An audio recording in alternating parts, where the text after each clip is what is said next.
अस्सलाम वालेकुम, welcome back to my channel. आज जो रेसिपी आपके साथ में शेयर करूंगी वो है ब्रेकफास्ट रेसिपी। इसके लिए जो इंग्रेडिएंट्स चाहिए वो ये हैं। एक अदद मैंने बड़े साइज़ का टमाटर लिया था, जिसको आपने थोड़ा सा लंबाई में मोटा काट लेना है इस तरीके से, और मिर्च से आपने इसकी जो सीड्स वगैरह हैं सब कुछ इस तरीके से निकाल लेना है।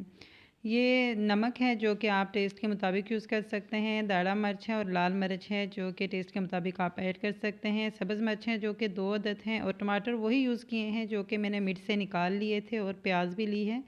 2 टेबलस्पून प्याज और 2 टेबलस्पून टमाटर होंगे।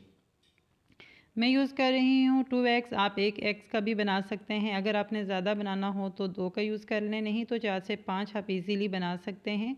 तो सबसे पहले आपने एग को अच्छे से मिक्स करना है कि अच्छे से ये फ्लफ़ी हो जाए।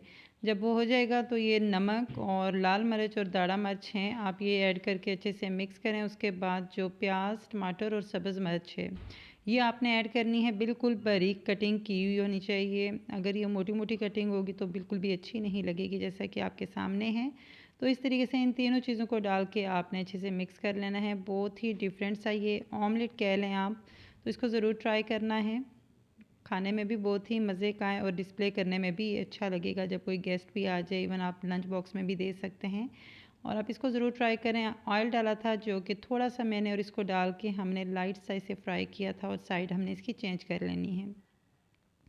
जब इस तरीके से सारी साइड्स हम चेंज कर लेंगे तो जो मिक्सचर हमने एग के अंदर बना के रख लिया था वो इसके अंदर फिल करना है।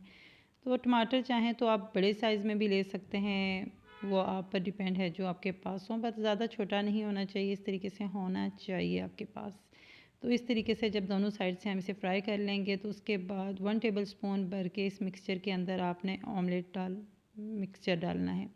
और बाकी मिक्सचर जो बच जाए वो आइडिया आपको ये दूंगी कि आप सेम इसी तरीके से इसी के अंदर डाल के ऑमलेट बना सकते हैं, ब्रेड पे लगा सकते हैं, किसी भी चीज़ पे लगा सकते हैं। इंशाल्लाह कमिंग सून मैं आपके साथ वो रेसिपी भी शेयर कर दूंगी कि इसी तरीके से आप ऑमलेट बना के और काफ़ी सारी चीज़ें बना सकते हैं। तो आपने मीडियम फ्लेम पे इसको रख के इस तरीके से फ्राई करने के बाद साइड चेंज कर लेनी है। जैसा कि दोनों साइड से हो चुका है तो हम इसे डिश आउट कर लेते हैं, और माशाल्लाह से बहुत ही मज़े का हमारा ये ऑमलेट तैयार हो चुका है। आई होप आपको अच्छा लगा होगा। अगर अच्छा लगा तो वीडियो को लाइक कर दीजिएगा, अपनी राय का इज़हार दीजिएगा। इंशाल्लाह मैं मिलूँगी एक नई वीडियो के साथ। इस रेसिपी को कीजिएगा ट्राई, एंजॉय। मुझे दीजिए इजाज़त। दुआओं में याद रखिएगा। अल्लाह हाफिज़, टेक केयर।